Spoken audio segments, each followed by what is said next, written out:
All right, cool. So hey everybody, it is 2 minutes after 7. We just want to respect everybody's time here. We know that time is your greatest asset, and we just want to thank you for choosing to spend your time here with us. I'm excited to be here at the West Side Meetup, hosted by WNN Properties. And before I move on, I did want to disclose that this meeting is going to be recorded and posted online. So if you want to turn off your cameras, you can go ahead and do so now. And it'll also be there just if you want to watch it again or share it with some friends. We also want to encourage you, if you're not already, join the Facebook group, West Side Meetup, and also like the page on Facebook. Number 3, also jump onto the email list, and you can do that by sending us a brief message through email. That way we can just add you on right there. And it's going to be right there in the chat for you folks. If you don't already know, my name is Brandon Rabe. I'll be the moderator for tonight's meetup. And if I could just give a quick shout out to our co-host, Young Park. He just got married recently, so congratulations again. Happy for you. But as a brief introduction of myself, I'm a buy and hold investor implementing the BRRRR strategy out of state, out in the Midwest, to invest for cash flow. Like many of us, I'm a full-time employee striving for financial freedom. And through real estate, it's just one way for me to get there, so that I can have the freedom to spend time with my family and do more meaningful things like helping others and doing volunteer work for my church. So tonight, whether you're just beginning your real estate journey or you've been in the game for a while, we all had some place to start. So like for me, I knew I wanted freedom. I just didn't know how to get there. And tonight, our guest speaker will be sharing about how he got into real estate and his journey towards financial freedom. His name is Travis Henry. Travis was born on the east side of Oahu and began purchasing rentals in 2018 as a way to supplement his income from his day job as a financial analyst to eventually retire. He's used debt and equity partnerships to scale his rental portfolio throughout Middle Tennessee, primarily buying single-family and small multifamily properties as long-term holds. He and his wife also were the first people that I met in my personal real estate journey. And ever since then, they've been nothing but generous, encouraging, and just really humble people. But before I pass it on over to Travis, I did want to mention 2 more things. Number 1, that if you folks had any questions for Travis or just in general, to throw them in the chat. And when we get to the Q&A portion of our call, we'll get to those at that point. And then number 2, could you please keep your microphones on mute just to minimize distractions, both for our speaker and for everybody else. So without further ado, I'd like to bring on Travis. Sweet. What's up, guys? Thanks so much, Brandon, for that kind introduction. Man, you threw in those that last part. You went off script a little bit, but no, I'm so thankful to be here. I'm glad to meet you guys and the West Side community. Brandon's building something super great out there, and so I was super honored and flattered when he asked me to do this. So yeah, I mean, I just moved away from Hawaii into the Pacific Northwest, where I went to school. So had to get up as you were talking to get some chapstick. My lips are just falling apart here. But yeah, let's see. So I put together a PowerPoint here, but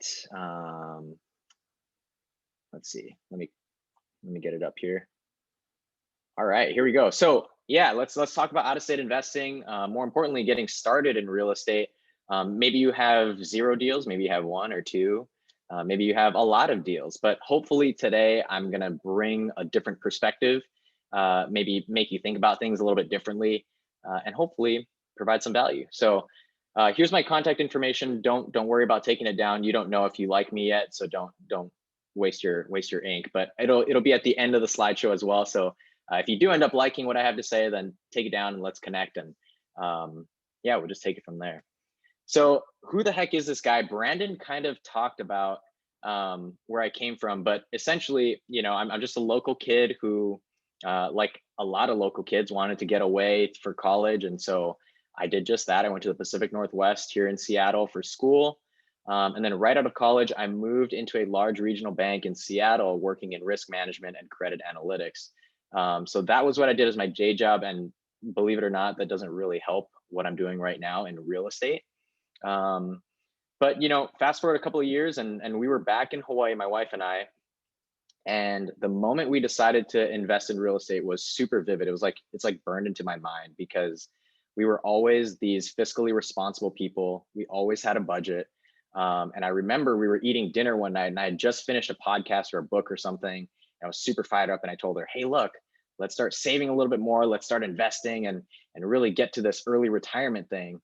And she was like, did you look at our budget? Like, there's really nowhere to cut. We're running a super skinny operation. It was literally like, we'll just have to buy fewer groceries then. We'll just have to stop eating as much. And we never went out a lot. And so one thing for me that really caused that to stick in my mind was I was always somebody who was envious of my friends who grew up knowing that they were going to work in their family small business, or they knew they were going to be a doctor, or they knew they were going to be an attorney. They just had that certainty, and I never had that. And so the only thing that I did know was that I wanted to be a good husband. I wanted to be a good father one day. And so it started with being a good provider. And that was really like, holy crap, my wife just said, we'll just have to stop eating as much.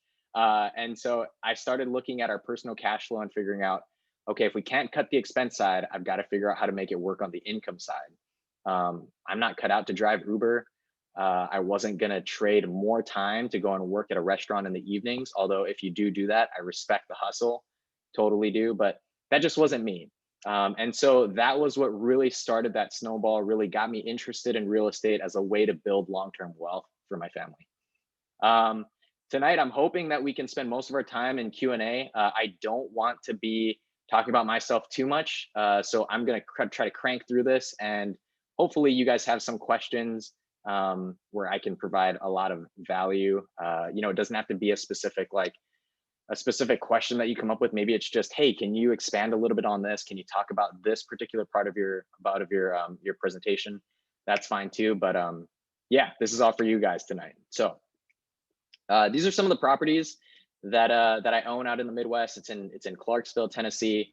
Like Brandon said, we invest mostly in small multifamily, so 2 to 4 units, but also a single family home we got here. And then in the bottom right corner, it's a cabin out in Pigeon Forge. If you guys are familiar with like Dollywood, we purchased that one as a short-term rental, which we're closing next week. So fingers crossed that one actually plays out.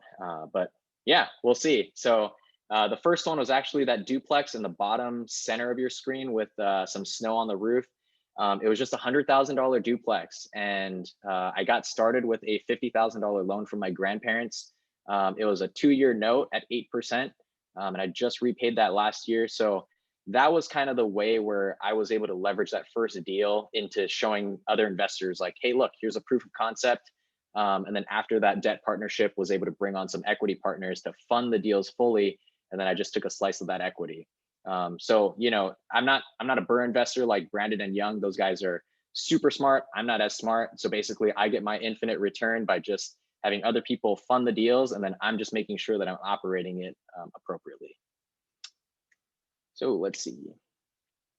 So like I said, I was trying to go a little bit of a different route from what you might typically see online or maybe on Bigger Pockets. Hopefully you guys are all on there, but this is kind of going to take us back into BP. But before we got started in real estate, these are the 3 things that we really focused on. So reading books is number 1. And before this whole real estate thing, I was a competitive Olympic weightlifter. And if you're not familiar with the sport, it's basically 2 lifts. So it's a snatch and it's a clean and jerk. And basically, whenever you're competing, your heaviest snatch is added to your heaviest clean and jerk, and that's your total. And I love this sport, number 1, because we're competing in weight classes. So I'm a small dude. I get to compete against other small dudes. It's great. But also because there's a delicate balance between raw strength and technique. So in the snatch and the clean and jerk, you can't just have a ton of brute strength, but you also can't just be a technician. You need to have both in order to reach, the national level or even international stage. And real estate is the same thing, in my opinion. So we tend to want to read books about the mechanics of how things work in real estate. So we read, all the BP published books, which are very technical in nature. Like they teach you, they're almost like a how-to guide on how to do things. That's important. You need to know that kind of stuff, but you also need to balance it out with, in my opinion, philosophical books. So teaching you how to think about things. For me, a lot of it was in Stoicism. So like Marcus Aurelius, if you're familiar with Ryan Holiday, all of his books are great. Ego is the enemy, the obstacle is the way. Those types of books are going to teach you how to think so that when something comes up in your rental business that wasn't written about in those real estate specific books, you're going to be able to think through those things. And that becomes really important when you're managing relationships like I am with all these equity partnerships. So trying to balance those two out, that's really important. And the last thing about reading, I will just say that it's important to understand concepts. That seems super obvious, but at one point I had read some quote that said, successful entrepreneurs read like so many books a year. I think it was like maybe 52, so like one a week. I started cranking through books, not really understanding the concepts fully. And once I realized that, I was like, this isn't smart. So I started scaling back the amount of books I was reading and just started rereading books to make sure that I was able to apply those concepts. Number two is networking. So exactly this, you guys are doing a great thing, but what I want you to focus on going forward is figuring out what you want out of these meetings, because that's exactly what you're going to get. So, maybe you're somebody who's not necessarily interested in investing out of state. Maybe you're a local investor, but you're like a control freak, right? Maybe you just can't delegate duties. So you're coming to this meetup where an out-of-state guy is going to tell you how he did it remotely. That's something that you should know going into this. So it's really going to come down to self-awareness, and it's going to come down to figuring out what you want before you go to the meetup. An interesting thing is, I used to host a meetup in downtown Honolulu, and some guy showed up, and I just asked him, like, hey, what brought you in today? And he just said, well, I said I was going to do it. And I'm like, dude, that's why you're here? Like, so that you could check this off a list? And so it was just one of those things where it's like, you don't necessarily want to be that guy. I mean, I'm glad he was there, but don't be that guy. And then finally, the third thing was finding and interpreting data. So here's kind of the chunky of like your research process and investing out of state. So if that's you, pay attention. These are just a few things that I've used in my own research to kind of get my process going as an analyst. I use the Bureau of Labor Statistics, so the BLS. They have a lot of great information on employment rates for specific areas and metropolitan statistical areas. They also talk about employment composition. So sometimes that's even more important than the actual employment rate. So like, for example, if you have a place that has a 99% employment rate, you might think that's a great market to invest in, right? Everybody's employed. But let's say it's all in farming and agriculture, right? Not such a great market. So understanding the composition, where your workers are working, where they're employed, that's important, and that's in the BLS. You also find things like median household income, and that's just something that I look at just to base kind of, are people going to be able to afford to rent the places that I'm buying? The second one is the Federal Reserve Economic Data, or FRED. This is published by the Federal Reserve of St. Louis, I believe. And they have a lot of good data on migratory patterns. Are U-Haul trucks coming into my state? Are they leaving my state? What does that look like? What does the housing supply look like? Especially today, in conjunction with all this low interest rate environment, in conjunction with the stimulus package and everything else. I mean, we're seeing such a shortage of housing, which is putting upward pressure on prices. I'm sure you guys are seeing that in every market, right? People are overpaying for stuff. County specific data. This is something that I found is pretty readily available in almost every county that I've looked at as far as researching markets to invest in. So if you type in, Montgomery County economic development into Google, you should be able to find an economic development report that'll tell you, where the public money is going. So when the municipality is pulling in taxes, where are they putting the money? Where are construction permits getting pulled? Where is essentially the path of progress, to use a bigger pockets term?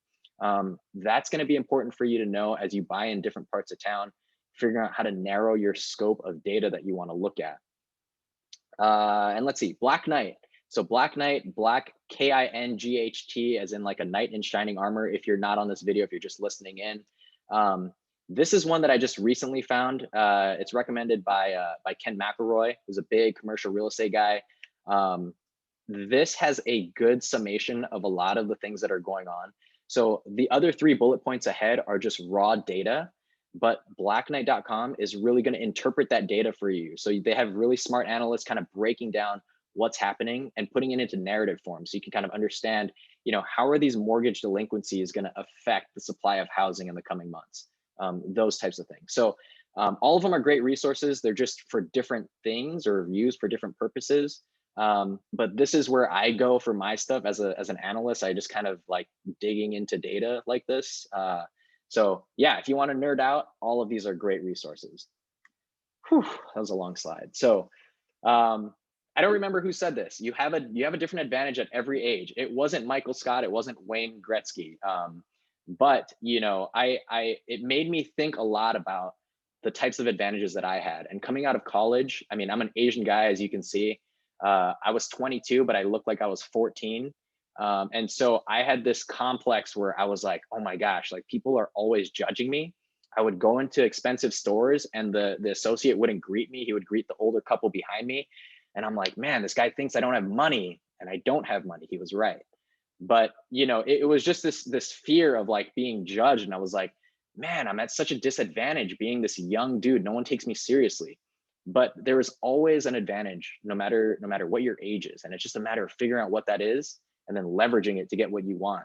And so in my position as a financial analyst, even as a 22-year-old, what did I have, right? If I was in Hawaii, like many of you guys are, you guys have a network of high earners or high net worth individuals. I mean, you almost by definition, you have to be one to live in Hawaii, right? And if you're not, then you're on a Zoom call, like trying to figure out how to invest in real estate out of state. So you're surrounded by all of these people. Go make friends with those people, right? Because there are so many people that I've found where money is not the issue. The issue is, hey, I don't want to invest in real estate in Hawaii because I could lose my shirt if I don't know what I'm doing. I could invest out of state, but I don't know how to do that. And so if you can position yourself as that person, if you can market yourself that way as bridging the gap, you won't believe like how much money is out there.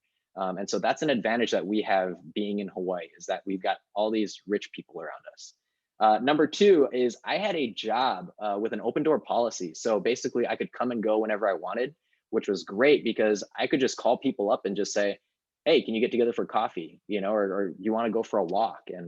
And I've had so many great conversations just doing that. So that was a huge advantage for me. And then number three is, as an analyst, I'm at a computer all day. It kind of sucks at times when, nothing's going on because I have to sit all day, but there's bigger pockets, right? There's bigger pockets. I get to message people. I get to read the forums. I'm like watching webinars. You just got to get that shortcut down to like go back to your desktop or close all your windows so that when your manager comes, you can close out of it. But figure out what your advantage is. Really, like there's no reason that you shouldn't be doing something. Like you need to figure out how to leverage what your specific advantage is. So again, self-awareness. All right, and finally, this is like the main question that everybody asks, like, oh, what did you wish you knew? What would you tell yourself? And here's the things that I would tell myself. And the first one is super important. The second one I just kind of threw in as a bonus. But it's just this idea of patience. I was in a community, bigger pockets, everything else, like in these small real estate meetup groups where everybody felt like, oh, we need to avoid this analysis paralysis. You need to take action, 10x your life. And all of these things were putting pressure on me to the point where I felt like, okay, if I don't take action, that means I'm stalling, or there's like a knowledge gap or something. I need to do something. I need to take action. And that was like an internal clock for me that now when I look back, it was just a self-imposed internal clock. So if you think about like a quarterback in a football game, right? He's in the pocket and he has what's called an internal clock. So he can feel the pressure, the pocket kind of collapsing around him. And he feels like he needs to get rid of the ball. He needs to scramble. He needs to throw the ball downfield. And oftentimes when that internal clock starts going, that'll lead to bad throws downfield. It'll lead to throws into double coverage. It'll basically lead to bad decision-making. And so what I want you to be aware of is that your internal clock is really just a trap. So if you feel like, you need to take action, now might be the worst time to take action, because again, we're at such a shortage of housing that people are overbidding for stuff. Like everybody's chasing yields. And that might not necessarily be the best thing to do right now. So maybe right now the answer is you build your knowledge base a little bit more. Maybe the answer is you just network with more people, right? You build your team out of state. maybe that's the answer. But don't feel like you need to take action right now because people are telling you, take action. You're stuck in analysis paralysis. And definitely don't tell yourself that. That's like the worst thing. And the second one, is this idea of fees versus fines. So this was a concept in The Psychology of Money by Morgan Housel. So if you're a reader, read this book. I mean, this book I've read this book maybe like 4 times since December because it's a short book and it has such great information. But this idea of fees versus fines is just a matter of understanding that you're running a business as a rental property owner, as a real estate investor. You're running a business, and psychologically, when we think of fees, we think of fees as trading something for something else in return. So, for example, going to Disneyland, we exchange, let's say, $100 for a ticket and essentially a day at the park with our family, right? So we interpret that as being worthwhile because we were willing to give up our $100 because in exchange we got a fun day at the theme park. A fine, on the other hand, is something that comes to us when we do something wrong, like a penalty, right? So let's say you're speeding, a police officer pulls you over, you get a fine. No, you shouldn't be speeding. So that is a fine. But when you start interpreting things happening to you in the rental business as a fine, that's when you'll start to mess with yourself in your head. So let's say, a cat comes in that wasn't supposed to be there, and they wreck your floor, they pee on everything, and then it's like the tenant leaves, and it's like, oh wait, your security deposit didn't have a pet deposit because the pet wasn't supposed to be there in the first place. Now I might think, well, Travis, you should have had a better screening process in place. You should have been more on top of your property manager. What were you doing? No, that's just the cost of business. People are going to do stupid things. Like, there are stupid people out there. And so if you can just interpret that as, hey, like, that's a business expense, that's a fee for doing business. I decide that those types of outcomes are okay because I'm getting all the benefits and upside of real estate, like why we get into it: cash flow, appreciation, leverage, loan pay down. All of those things are worth it. That's what I'm getting in exchange for me having to deal with these headaches and these idiots bringing pets into the units that shouldn't be there. So yeah, make that distinction. Make sure you understand that you're starting a business. Things are going to happen. It's okay. It's a business expense. It's okay. And that's about it, guys. Like I said, I wanted to make most of this, a Q&A. This is my daughter, Emma. She's a year and a half old. She just makes goofy faces because she's my daughter. But yeah, I mean, I guess we'll just open it up for Q&A. Again, here's my contact information below. If you want to get in touch, if you want to set up a time to just kind of chat about specific things, like let's do it. Like so many people have helped me on my journey. And I'd just be so happy to be able to give back and pay it forward. So yeah, thanks again for having me. I'm excited to meet all you guys. All right. First of all, thank you guys all for joining during the presentation that Travis just shared with us. And man, Travis, thank you again for sharing this with us. I know, some of us are more experienced, whereas some of the other investors are trying to become an investor themselves. So, I think a lot of these information, like I wrote these down, like that Black Knight Inc. I think that sounds really interesting. I've watched several of his YouTube videos, but I didn't know the website to get those information. So that's pretty cool. Thank you. So now we'll be starting our Q&A. And yeah, if you guys have any questions, please write them down. I didn't see too many, but I had several questions that I was writing down as you were sharing. So Travis, would you mind explaining the debt and equity partners and kind of expound on that? Yeah, sure. So when you're looking to finance, a business, so let's say, I don't know how many of you are Shark Tank watchers, but essentially, right, somebody comes in looking for money in exchange for equity. And sometimes the sharks will offer a debt structure instead. So they'll essentially say, let me be the bank. I'll loan you the money and you pay me back in interest. So the benefit for a debt partner is only the interest income. So there's no equity portion. You're not giving up any ownership of the property. It's essentially just interest income. I prefer that over an equity partnership where you're essentially giving up a portion of all the upside of the property to a partner, but they're not collecting any interest income. They're essentially collecting whatever the property does into the future, into perpetuity, depending on how you guys want to structure your partnership. So again, those are the two ways that you can finance deals. You can go either the debt structure, or you can go the equity structure. Again, I prefer if I'm pretty optimistic that I'm going to be able to run a rental property successfully, I like the debt structure because once they're paid off, I get to collect all of the upside. But sometimes that's not doable. Sometimes you need to bring in an equity partner. Sometimes they're smart enough to know that, hey, let me ask for some equity. I want a stake in the property on an ongoing basis. I want that ongoing cash flow. Gotcha. All right. Thank you. Let me see. I had some other questions. So I wanted to ask you, so since you're investing in Clarksville, you said Clarksville? Yep, that's All right. right. All right. Yeah. So who else is on your team? I know you're like, I mean, you're doing a lot of analysis and you're bringing in equity and debt partners, but is there anyone else on the team for the investments? Yeah. So the team has become kind of extended. I mean, I started with David Green's core four. So I've got my agent, lender, contractor, and property manager. So that's kind of where I started. And then I started expanding, starting to do business with several brokers, a bunch of different agents. And the reason for it is just kind of casting a wide net.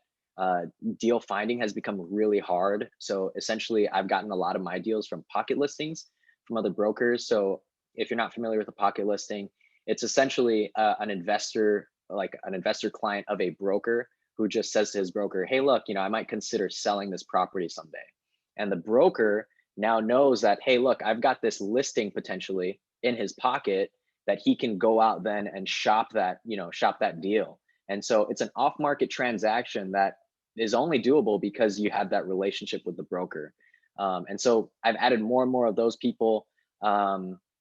Essentially, that's it. I mean, beyond that, just the CPA and an attorney who kind of does everything for me. He does everything under the sun. He's an estate attorney. So basically, making sure that as you die, he's structuring things so that your family can avoid probate as best as possible through like a revocable trust, things like that. But he's also been able to help on the real estate side as an investor himself. So that's about it. A basic team, but David Green's core four is a great place to start. Awesome. Yeah, I think that's kind of how I started to, like I got my property manager, I have my broker for, financing when I refinance out of my BRRRR, and of course my contractor, and real estate agent, and of course I have the wholesalers as well. So yeah, those are really important people. And I will say this. Sorry, Young. I don't want to cut you off, but I don't want to forget this. So an interesting thing about Tennessee, if any of you are interested in Tennessee, I don't know what it is, like the real estate association is really strict on the type of information that the agents can give out. So they can't, for example, they can tell you what Trulia can tell you, essentially, which is like no use to you. They can tell you, oh yeah, is this neighborhood good? Well, crime statistics show this. It's like, no. Would you live here? And it's like, well, I can't tell you that. I can tell you that crime is low. The school district is ranked this. And they're basically just Google, right, for you. But it's because if they overstep, if they sell you on a neighborhood, there's a lot of liability that they're open to. At least that's the way they see it in Tennessee. So, going with an agent is really like, for me, it was basically, who do I want to pick up the phone and talk to? Who do I get along with? So my first agent wasn't, a top rated agent on Zillow, which I know that that's a lot of the way that people go and then trying to find somebody is, let me look for the person with the greatest reviews. For me, she was a younger agent. She was somebody who was up at midnight writing contracts for us. So she was just a hustler, but I looked at it as like, I'm going to pick up the phone whenever and talk to this girl. Like it doesn't matter to me, but I didn't need somebody who had all this specific knowledge because they couldn't pass it along to me anyway. So I had to get that information from property management. I had to get that information from my contractor, from my lender, all the other people on the team who weren't regulated by, the National Association of Realtors. So if Tennessee's might be unique in that, but if you find other states that are like that, just find people that you like talking to, find people that you jive with, because you'll be talking to them often. Awesome. And I think as far as like transactions go, I think you could leverage those newer guys by leveraging their brokers and other associates who are more experienced, even though they don't Yeah. know everything. You know, if they're willing to hustle and willing to work with you, I think that's a good start. Yeah, totally. Yeah. Totally. And I mean, as you start to build out your team, you know, ask anybody and everybody in Facebook groups. You know, when you're looking for somebody specifically, like let's say you're looking for a property manager, just start blasting out to everybody in that town, everybody you meet on Bigger Pockets. You know, what's your short list of property managers? And you'll start to see a few names just consistently show up. And those are the people that I called first. And so again, I just, you know, that's what I did as my process. But then at the end of the day, it was figuring out, okay, who do I like talking to? Because at the end of the day, we're all offering similar products. We're not going to know how people are going to respond in different situations. They can tell me what their eviction process looks like, the things that they do. But, you know, when things get stressful, I want to make sure that I can pick up the phone and talk to somebody for an hour. We can work through things together. And I get that vibe right from the beginning. So yeah, that's what I would do if I were rebuilding. Awesome. Okay, we do have some questions in the chat. So Blaze asked, any other short-term rental experience? And he was No. also asking about your numbers. I'm not sure which property he was referring to, but he was asking about what were your numbers. Yeah. So typically on these deals that are partnered, so I basically get anywhere between 8 to 12%, depending on the asset quality and also the neighborhood. So like, you know, when we're talking about a higher asset quality, so like the new construction stuff, basically it's just a valuation play. So new construction typically has like, this might be getting way more into the weeds, but new construction typically has a premium associated with it. So construction is priced at like materials, labor, and then like a margin on top for the developer. But if that comes in at less than what the other comps are coming in at, then I'm going to buy it because it's undervalued. Typically the yields are smaller on that. So that's typically right around the 8 to 9% range. But it's okay because we don't have as much maintenance, you know, CapEx in the first 5 years or so. So it kind of depends, but yeah, 8 to 12% is pretty safe to assume that most of these are what I'm getting. The first one, the duplex, I was able to refinance some money out. You and Brandon are gonna have to teach me how to do this burr thing. But I just pulled out maybe half my money after a year. And that one is about maybe 16-17% cash on cash. So it's not the best, but again, you know, it's a long-term game for me. Sorry, and what was the second part of the question? Do I have short-term experience? No. No, not at all. So that's why this is like it's like a total wild card, this cabin. But yeah, but hopefully, I mean, if you guys are interested, her name is Avery Carl. She was on the Bigger Pockets podcast. I'm not sure what episode, I'm so sorry, but she's basically out there, out in Pigeon Forge, Sevierville, Gatlinburg area. She teaches you how to do this. She teaches you how to automate a lot of these processes. And the cool thing is if you buy through her brokerage, the short-term shop, you have ongoing access to support. So like anytime something happens, hey guys, you know, there's bed bugs in my property. What do I do? They'll call you and they'll tell you like, hey, this is what you need to do. This is how you work through that process. So it's a little bit different now than I think how people thought about it before. And also there's no hotel presence out there. So in Hawaii, you know, there's a lot of pressure from hotel lobbyists, right? For these short-term rentals. There's not enough parking.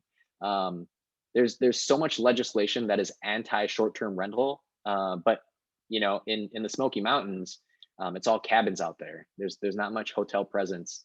And so it's just a different market. But like I said, this is all theory. We'll see. Talk to me in like 2 years. Awesome. And I see Blaze on the video. Did he answer your question, Blaze? Yeah, that was pretty good. I did want to see if he had some short-term experience, but it looks like he's gaining that now, and there's no better way to gain it than to live it, right? Here we go.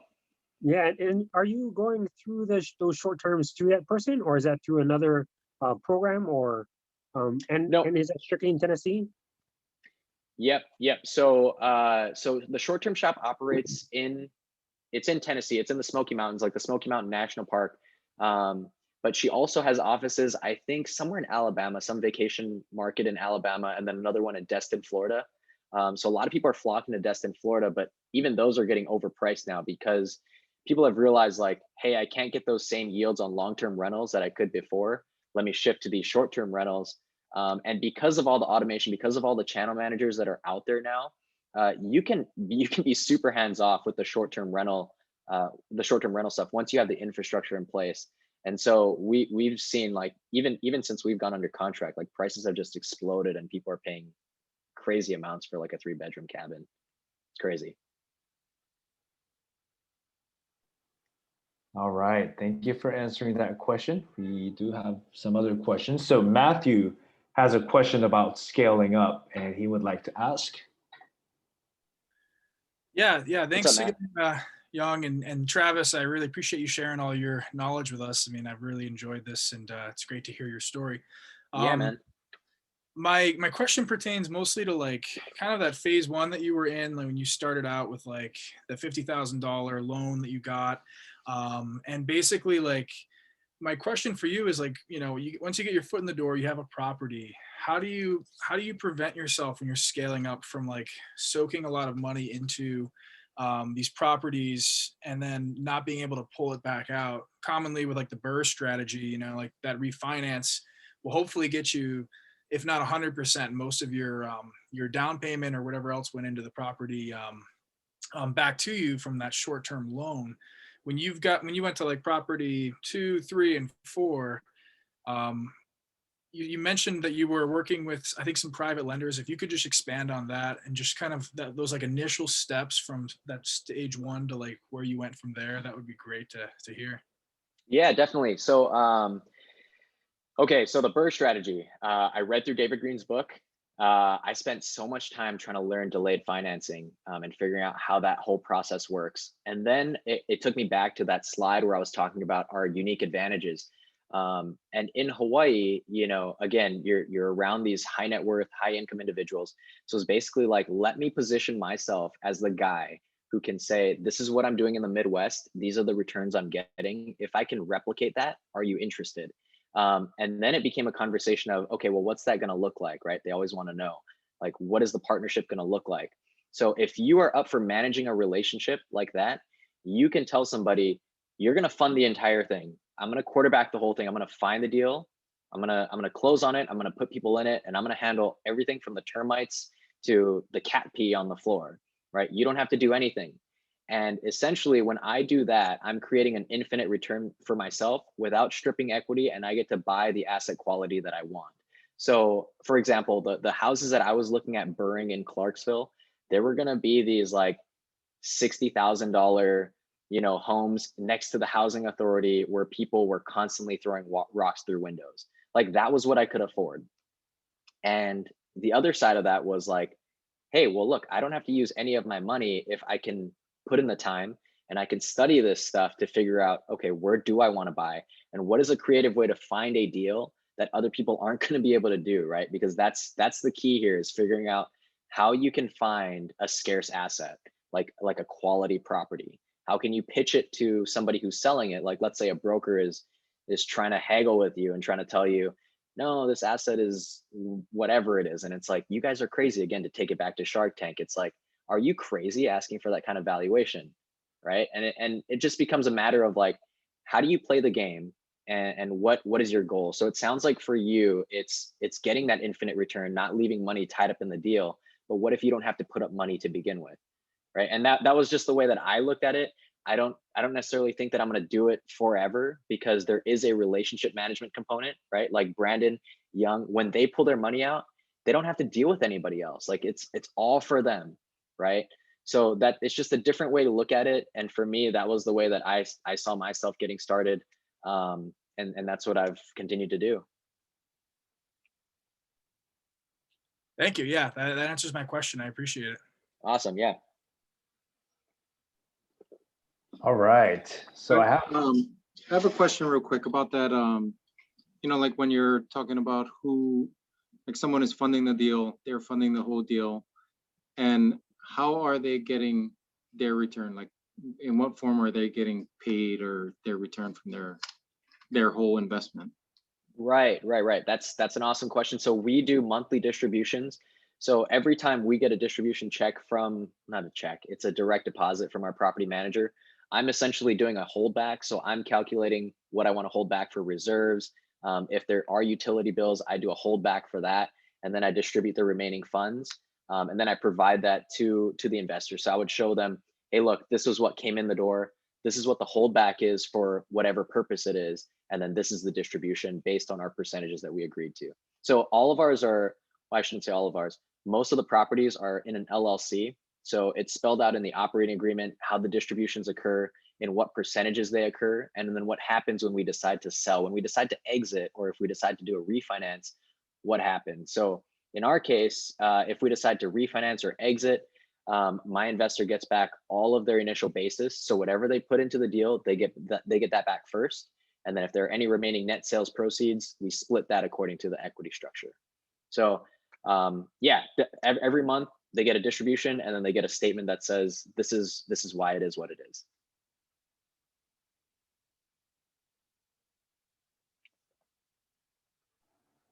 Awesome. And I was actually going to ask Chris's next question.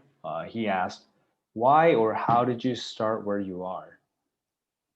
I know you shared some of it by, going through how you analyze different areas, but if you can maybe explain that. Okay, sure. Yeah. So I started with a quick Google search. The Midwest has always been notorious for cash flow. So that's kind of where I started, was like best cash flowing markets in the United States.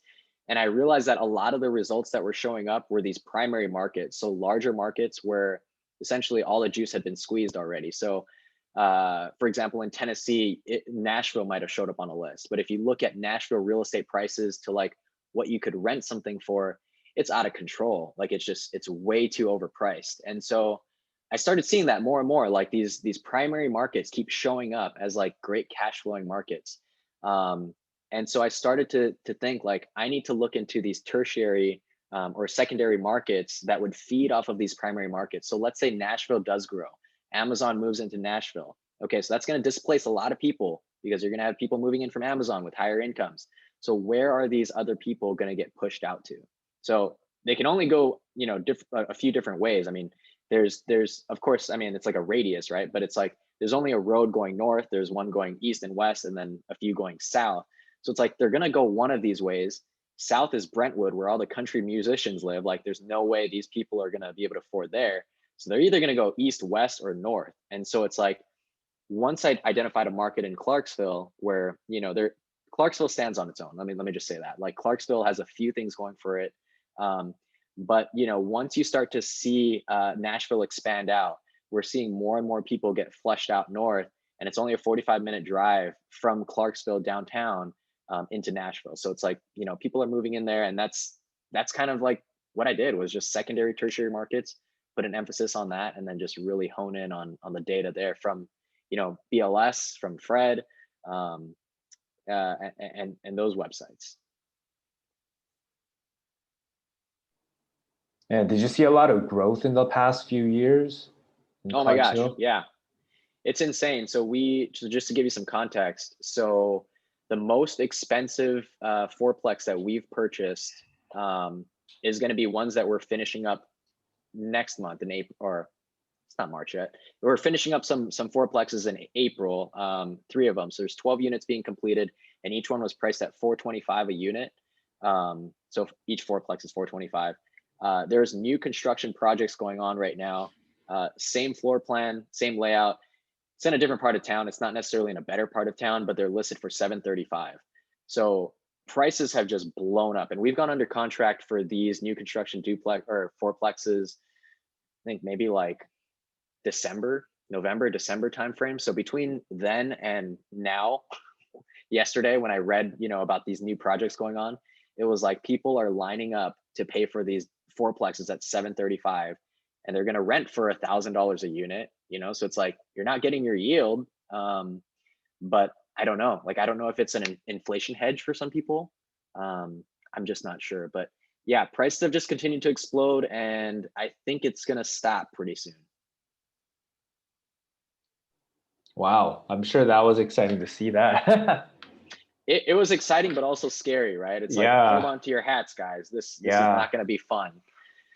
But Yeah, who knows? So- Who knows? We'll see. who knows? So yeah, I think buy and hold is just probably the best way. I should. It's the best way. I'm biased, right? Because I'm buy and hold investor, but you're Right. seeing the cash flow and you're seeing the appreciation, right? Well, the thing is with buy and hold, it literally works at any point in the business cycle. Like no Mhm. matter where you are, if you're flipping, there are certain times in the business cycle you do not want to be a flipper. I don't care how good you are. You're not going to be able to get in and out quick enough to make money at certain parts of the business cycle.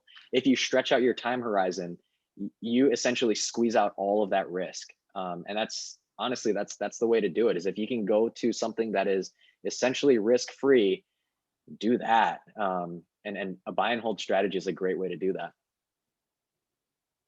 Absolutely. I'm All biased right. too, Young. I don't know if you All right. So we have Chris Lum Lee here.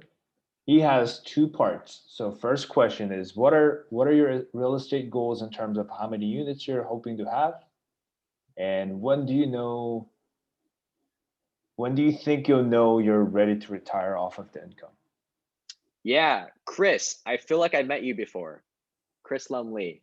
That name sounds super familiar. We probably talked like once, but if we have, what's up, Chris? Good to see you again. So my real estate goals, wow. So at least as far as the units that I'm looking for, it's on an income per unit basis. So like, for example, once I get to 30 multifamily units with partners, earning like $90 a door, that should be solid in conjunction with the short-term rental. So I'm hoping to have 2 cabins hopefully soon, and projecting those. Hopefully I'm able to replace my income with just that. So we're closing our 30th multifamily unit in April.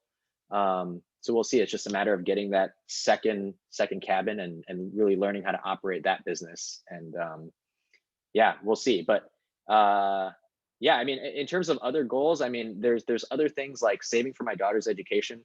People talk about 529 plans, ESAs, saving in your Roth IRA as a vehicle for saving for a college education.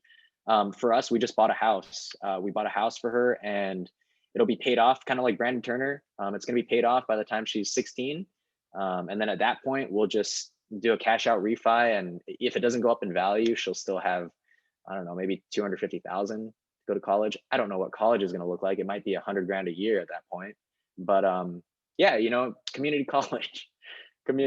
So yeah, I mean, I look at it both ways. I look at buying properties specifically for a purpose. Like maybe I would buy a property to pay for a car. But on the whole, I think I'm also looking at, what is the total amount I'd need to retire, and then doing that math. Oh, yeah, and then I answered the second part, I think. Oh, when do you think you'll know that you're ready to retire off of the income? So I thought about this really recently. I will probably just stay at my W-2 for an additional year. I will just live off of the rental income and then bank all of my W-2 income, make sure that it's feasible, make sure that I'm not suffering and making my family suffer. And then if I can make it through the year, I'll hopefully have a good amount saved, and then also have the confidence to know that I can retire and live off the rental income. Sweet, get out of that rat race, right? Trying, man. Trying. Awesome. Yeah, we're all trying. So that's why we're all here, right? Yeah. Something. Awesome. Okay, so November is asked, what other markets are you currently investing in besides Tennessee? What markets interest you, and would you like to get into next, if any? Yeah. Okay. So no, I'm only in Tennessee. I was only in Clarksville, and the reason for that is just because once you start digging into the economic development reports, I mean, these are like 100-page documents. I wanted to make sure that I understood exactly what was happening in that specific town. So in Montgomery County, it's pretty large, but I wanted to understand, like, where does the Montgomery County like government, see progress going? Like, what are they trying to do? Where are they directing public funds? And it's a lot of research to do when you're investing in multiple markets. Like, I'm not someone who's going to say, hey, if I can get yields here or returns here, I'm just going to put money in all these different places, because I don't have an understanding of those markets. And if I got spanked, then I would deserve it. And so, I'm only in Montgomery County. The cabin is out in Pigeon Forge, out in the Smoky Mountains. That's the first time I'm venturing out. But my wife and I have been talking about eventually moving into like higher equity markets. Like, now we're in Vancouver, Washington. So we've thought about, maybe we get into a house here, but that's not going to factor into like, what can we get in terms of cash flow? Because that's just not going to happen in this type of market. It's more of a long-term play. So we've looked at investing here in Vancouver and Clark County. I've also looked into San Antonio, believe it or not, as like a cash flowing area, but unfortunately, property taxes kind of killed that dream. Because essentially at some point these homes are going to be paid off, and when you don't have a mortgage, you only have the fixed expenses left over, which is going to be insurance and taxes. So the insurance and taxes are going to play a major factor in what you take home at the end of the day. So when we're looking at property tax rates, Tennessee has some of the lowest tax rates in the country. So once we pay off, some of our properties, once I pay off my daughter's house, that unleveraged cash flow is going to be much higher than, let's say, if I bought somewhere like in Rhode Island, where property taxes are significantly higher. So yeah, I mean, San Antonio was a dream at some point, and then property taxes kind of scared me away. So I've just stayed in Montgomery County in Clarksville. Awesome. Yeah, I mean, I guess for me right now, I'm only in Kansas City, but down the road, I would like to expand out just a little bit, just to kind of venture out. I think for me, and this is just personal opinion, right? I would like to think that I'm kind of mitigating risk. If one market's kind of on its way down, the other market will hold it. But I have to make sure both markets are cash flowing to start with, right? Because you're not banking on the appreciation. You're still gonna get cash flow. So but I agree with you. I think starting with one market, be good at it, be really good at it, and then when you're ready to move on to the next market, then I think that would be a good time to move on and get on. But yeah, you got to get that wheel going with that first market. And just keep at it. And I think you can hedge a lot of that risk, the diversification risk. It is an important discussion. I think that when you're underwriting deals, you can hedge a lot of that by underwriting conservatively, or even underwriting to what you think is going to happen and then running a separate scenario that's sensitized. So let's say, vacancy shoots up. Let's say an expense shoots up. You have a crazy roof repair. If you can underwrite those things at the front end and get comfortable with the downside, as well as what we think a typical year might look like, I think you're in good shape. And then again, diversification among asset classes. So maybe you don't only buy things that are renting for $900 to $1,000. Maybe you have a nicer property that's renting for a little bit more, but yields a little bit less. Or maybe you go the other way. You buy a cheaper property that has a ton of cash flow, but maybe, the owner has like 8 Rottweilers and punches holes in the walls, things like that. But you can diversify among asset classes, even in different pockets and different neighborhoods, while still having understanding of what's happening in that market. So. And if you're CJ, you would go into retail, commercial, right? Oh yeah, that's right. Yeah. All right. I see the emoji, CJ. All right. So Levi, hi, this is Stacy asking, did you do BRRRR on Clarksville properties? How did you determine which areas to start looking in Tennessee? Which areas have you decided to invest in? I think, a lot of these were mentioned, or some of these were mentioned before. I'm not sure if you have anything to add besides, how you analyze it using BLS and Fred and all those. Not really. So yeah, I think we talked about the BRRRR stuff. Let's see.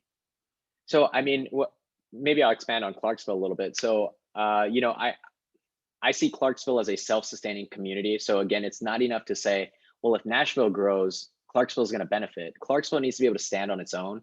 And so when I started researching different markets within Tennessee, like kind of around the Nashville area in Middle Tennessee, you know, Clarksville stood out because number one, it's next to one of the largest military bases in Fort Campbell. So Fort Campbell is just across the border in Kentucky, and this is why it's important to have the ability to talk to locals, is because Fort Campbell is on the Kentucky side of the border. But way back in the day, Clarksville actually built the infrastructure out and said, hey, look, we're going to put in shops. We're going to put in things that, you know, that these soldiers are going to need to live their lives. And so a lot of the soldiers left the Kentucky side, came and lived on the Clarksville side. And that's kind of just been the trend. I mean, Hopkinsville, Kentucky, Oak Grove, they just never really developed like an infrastructure where soldiers could go to restaurants and other attractions and have a nightlife and things.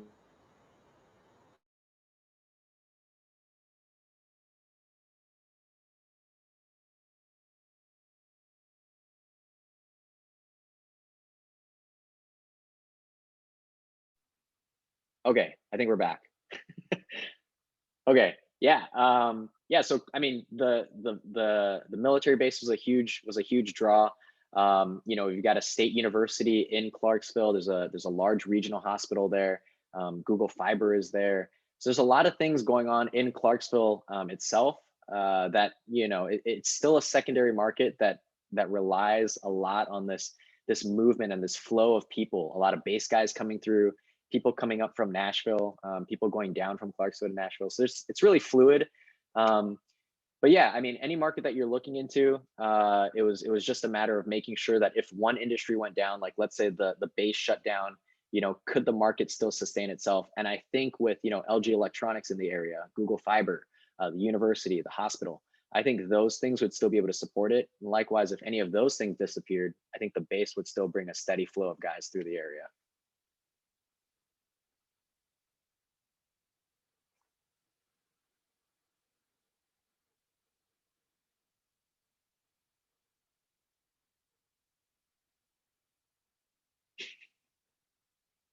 Okay, so Sorry, so okay. oh, there we go. I was looking in the chat. I was gonna take over Young's job here. But no worries. Let me are you good, Young? Got it? Yeah, Okay. there you go. Sorry about that. Yeah, thank you for answering all that. And Stacy, we will be posting this video and send it out on our emails, and it'll be on YouTube. So I think you could go back to that. Maybe it's in the first 15 minutes or so where he talks about how he analyzes which market to get into. So I think that'll be very helpful with the websites. So please check that out. And it's already 8 o'clock. I totally missed it. So sorry about that. We're going a little bit over time. So I would like to end our segment for our Q&As here. So thank you again, Travis, for sharing. You know, we learned so much today on how to analyze. I wrote several of these down, so I'm gonna check these websites out. So thank you again for joining us all the way from Washington, Vancouver, Yeah. Washington. So yeah, hope it's warm out there. it's not. Oh man, that sucks. All right, so just to end this segment, and I would like to introduce or kind of give a introduction for next month's meetup. So Daniel Kong, he's actually joined us today. So he'll be talking about the BRRRR strategy on our next meetup, which will be on March 31st at 7 p.m. It's the last Wednesday of the month. And I think it's a really good segue from, you know, just kind of talking about, you know, getting started in investing and how to invest out of state, and just maybe kind of segueing into that BRRRR strategy, which I utilize, Brandon utilizes, and several of the people in here, we like to use the BRRRR strategy. So I think it'll be a really great topic. Daniel is so smart. He just has a lot of experience and a lot of good things to share. So please don't miss out. You know, please stay tuned for that. We'll be sending out emails and Facebook events. So again, please check out our Facebook page, and we'll be sending out our reminder emails. So yeah, I think we'll start wrapping things up, and I think Brandon's gonna talk about our breakout session starting now. All right, thank you, Young, and yes, thank you, Travis. Lots of good information there. Really appreciate you spending your time coming in here. I know it's a little late on your end, so thank you again. But yeah, that's gonna conclude the I guess the presentation portion of our meetup, and now we're gonna transition into networking. And tonight, Young and I decided that we're going to try something new. We're going to